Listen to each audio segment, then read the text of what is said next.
So these are the reconstruction options I was talking about: Billroth I, Billroth II, and Roux-en-Y gastrojejunostomy. So in the distal gastrectomy, the lymph nodes removed are in the D1 level, wherein we remove 1, 3, 4 SB, 4D, 5, 6, and 7. D1 plus we removed extra 8A and 9.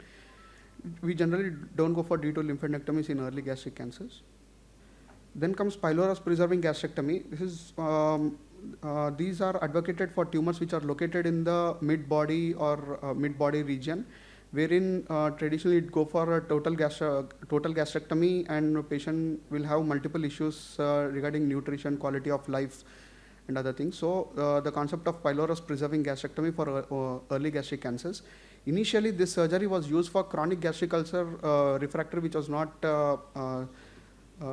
healing with medications or other things. So for this, it should have at least 4 centimeters. It should be at least 4 centimeters from the pylorus, so that you leave adequate stump of stomach beyond. The advantages are you can have reduce all the complications of post gastrectomy, that is dumping, bile reflux, and it improves the nutrition and quality of life because we are preserving much of the stomach and we are doing it reconstructing in a physiological way. So this is how the reconstruction is, wherein we do to maintain the disparity, we first do a wedge closure of the defect, and then with the remaining we do a gastrojejunostomy, and the food goes from the stomach into the duodenum in a normal physiological way.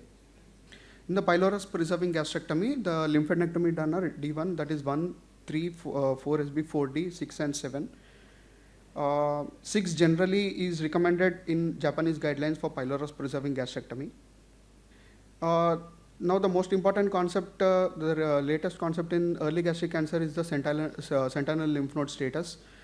The overall risk of lymph nodal metastasis in early gastric cancer is around 2 to 18% in various studies.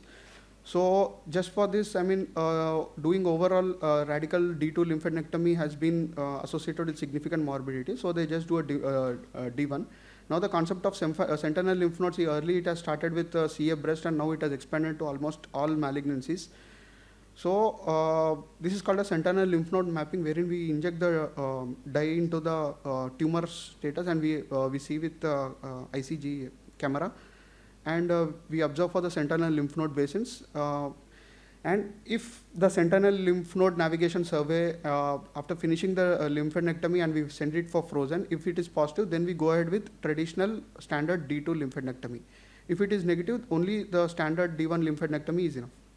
So this is the latest trial which shows that lymph node navigation, sentinel lymph node navigation surgery is superior, or it is almost equal with traditional laparoscopic standard gastrectomy, wherein the 5-year disease-free survival and overall survival did not significantly, there is no significant difference between the two groups.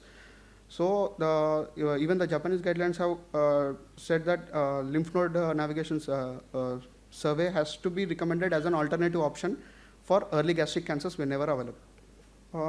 Last one, the differences between endoscopic and surgical. In early gastric cancers, endoscopic treatment and surgical treatment have equal, have the same this thing, nothing is superior. So whenever endoscopy is not possible, surgical resection should be the treatment of choice.